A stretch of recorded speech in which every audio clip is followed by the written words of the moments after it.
Mumbai Pune corridor missing link ను CM Devendra Fadnavis ప్రారంభించారు. 9 కిలోమీటర్ల పాటు టన్నెల్ ను హైదరాబాద్ కు చెందిన నవయుగ కంపెనీ నిర్మాణం చేసింది. టన్నెల్ నిర్మాణాన్ని వేగంగా పూర్తి చేయడంతో గిన్నిస్ బుక్ ఆఫ్ రికార్డు అందించిందని నవయుగ మేనేజింగ్ డైరెక్టర్ చింతా శ్రీధర్ తెలిపారు. ఎన్నో సవాళ్లను ఎదుర్కొని టన్నెల్ ను పూర్తి చేశామంటూ చింతా శ్రీధర్ తో మా ప్రతినిధి Sravani face to face. Pune నుండి ముంబైకి వెళ్ళడానికి దాదాపుగా ఈ ఘాట్ రోడ్లో వెళ్ళడం చాలా కష్టం అవుతుంది. సో అలాంటిది ఈజీగా ఒక టన్నెల్ ఏర్పాటు చేస్తే అది అండ్ ఇప్పుడు ప్రజెంట్ ఏషియాలోనే గిన్నెస్ వరల్డ్ రికార్డ్ సాధించింది అని అంటే అది మాటల్లో చెప్పలేని అనుభూతి. సో అది ఎవరో కాదు, నవయుగ ఇంజనీరింగ్ ప్రైవేట్ లిమిటెడ్ వాళ్ళు అయితే స్వయంగా అది ప్రాజెక్ట్ తీసుకొని సో ప్రజల కోసం ఇనిషియేటివ్ చేసుకునే ప్రాజెక్ట్ని అండ్ గిన్నెస్ వరల్డ్ రికార్డ్ని సాధించారు. సో ప్రజెంట్ ఇక్కడ ఎండి అయితే ఉన్నారు. సో సార్ చెప్పండి, అసలు అనుకున్నారా మీరు Guinness world record సాధిస్తారని?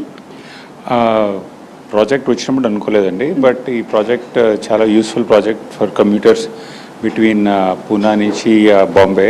Highest travel commuters ఉంటారు, సో వాళ్ళకి చాలా ఉపయోగపడుతుందని చెప్పి project. And it's a very challenging project అని తీసుకున్నప్పుడు తెలీదు. స్లోగా ప్రాజెక్ట్ అయినప్పుడు వాళ్ళకి అప్లై చేస్తే పోలవరంలో ఎలాగ మనం అప్లై చేస్తే అప్పుడు లేదు ఈ సర్టిఫికేట్ మీకు ఇవ్వచ్చు అని చెప్పి ఇచ్చారు. సో ఇది థర్డ్ సర్టిఫికేట్ అవడం వల్ల నాకు కంపెనీకి it's a very happy moment and very proud for all of us. Sir, ghat రోడ్లో ఒక టన్నెల్ నిర్మించడం చాలా కష్టం. అలాంటిది మీరు బిగ్గెస్ట్ టన్నెల్, వైడెస్ట్ టన్నెల్ని నిర్మించడం జరిగింది. సో బడ్జెట్ ఏ విధంగా జరిగింది? సో ఇది గవర్నమెంట్ ప్రాజెక్ట్ అండి, ఎంఎస్ఆర్డిసి వాళ్ళు ఇచ్చారు. కానీ దీని మొత్తం డిజైన్ ఎగ్జిక్యూషన్ మొత్తం నవయుగ ఇంజనీరింగ్ కంపెనీ చేపట్టింది. దీని డిజైన్లో డిఫికల్ట్ టెరైన్స్లో చాలా ఛాలెంజ్ అయింది. బట్ సిన్స్ నవయుగకి ఈ టన్నలింగ్లో బాగా ఎక్స్పీరియన్స్ ఉంది, డిజైన్ అండ్ ఎగ్జిక్యూషన్ ఉంది కాబట్టి చాలా బాగా చేయగలిగాం. ఎక్కడ ఒక్క ఇన్సిడెంట్ లేకుండా, ఒక్క ప్రాబ్లం లేకోకుండా, ఒక ఇష్యూ లేకోకుండా, ఒక డెత్ లేకోకుండా, ఏ ప్రాబ్లం లేకోకుండా ఆల్మోస్ట్ 90 lakh మ్యాన్ అవర్స్తో ఈ ప్రాజెక్ట్ నిర్మించబడింది. సో ఇది టోటల్గా 10 lanes అండి అండ్ అప్రాక్సిమేట్లీగా 11 kilometers ఇది.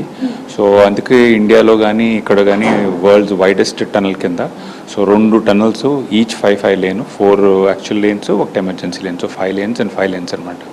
సో 11 kilometers అన్న one of the biggest tunneling system ఇండియాలో కానీ వరల్డ్లో కానీ అవటం జరిగింది. Thank you sir, thank you so much and hearty congratulation sir for this world Guinness record.